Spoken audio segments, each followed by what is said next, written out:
on this Peterson roll. Peterson roll is the name of this move, named after the Olympic wrestling champion Ben Peterson. We've adapted it quite a bit for judo, sambo, jiu-jitsu, submission grappling, because we're grappling. We don't come high parterre like a wrestler, whatever.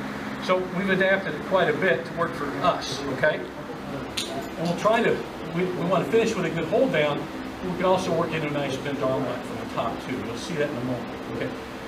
If the top guy is riding you like Ben is, okay, he's got a basic wrestler's ride, spiral ride, whatever, but he's made a key mistake.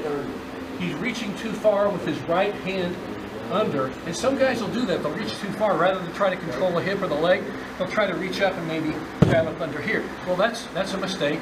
Or even Derek may feel he pull it into him, but in any event, Derek's with his right hand, he's going to grab Ben's right wrist. Kind of hold on. So see, everybody see he's grabbing the wrist there? And when he does that, he's going to use his elbow to trap Ben's elbow too. So with Eric's right arm, he's trapping Ben's right arm. Okay? Now, he scoots his butt end down just a little bit, just enough to clear what he needs to do. You'll play with this and you'll do it, okay? And with Derek's left leg, he's going to kind of like cock Ben's leg and kind of like a springy hip throw. And he's going to roll him, and he's going to roll all the way over and come right into, he never lets go of this wrist, by the way. See how he rolled right into a rear or up Keisugatami. Ura means to the rear side. Keisugatami means the scarf hold, okay? Now, when he did this, he came over, and instead of grabbing, like in wrestling, and I'm not saying it's wrong, it works for wrestling, but it wouldn't work for us. Lay flat on your back on your butt, and he grabs the. Some people will do this, thinking they should be doing this. And you may hold them for a period of time, but you don't have much control over them as much as we want. We want to turn them all the way over into an Ura Keisugatami because, one, he's pulling real hard on this, and that really hurts the rib cage. That really does hurt. And he's got near control, he's got far control. Now in this case, he's grabbing his pants. You can grab him by the seat of his pants, you can grab his belt. Whatever you want to grab, something there, you've got this far hip control, this near arm control. You see how he's got the leg position? So he's got a nice hold there. Okay, it's nice. He can hold him there like in a judo sambo match, torso to torso for sambo, freestyle judo. But let's say we've done this no gi, because you could do this no gi, you could be just grabbing and lifting the leg. But what Derek also might want to do, if bottom man Ben is starting to get away, with this hand, he can come over here, get trapped, he can kick over. Nope, no kick, yeah, I'm sorry, kick over. And kicks over. Now he's in a top tate shiho mount position, like they would call it in MMA, but it's a tate shiho vertical four-corner hold. Okay, so he's finished there, and now I can finish him with that.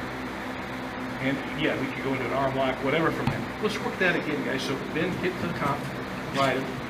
So you can see the ride, he catches, he gets the Peterson roll, comes right over on top, finishes there. Now you may hold him there, but he says, nope, I'm gonna come over, kick over, finish there. I really would like to see you finish into the tate shihogatami, just so you've got another option for pinning, for holding him down. It is really a good one to do.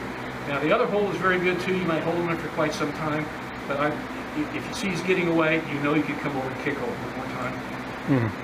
So the drill will look like this. We're going to just drill on it. We'll do it right and left. One more time.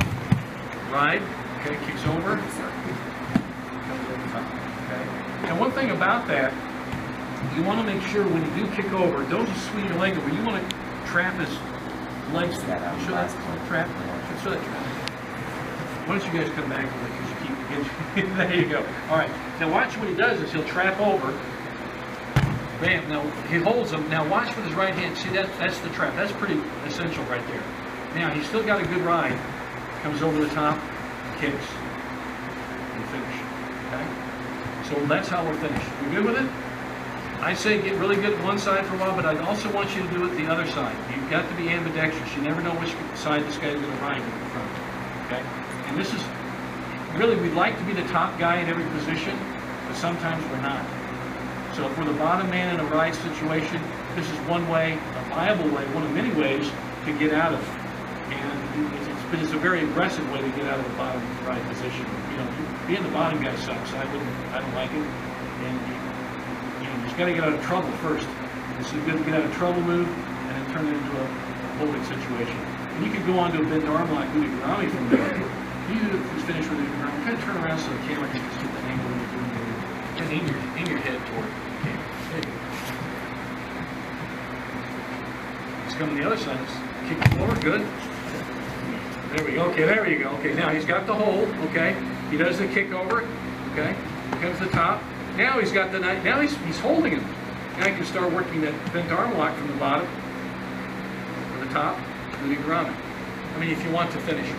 Okay, like in a sambo situation, you might want to do that. Freestyle judo situation, you might want to do that because the rules allow for that. You might even want to do that judo. And again, this could work in any type of a gi sport, BJJ, anything, and no gi. Okay? Let's drill on that for a while. Give you a lot of time to work on.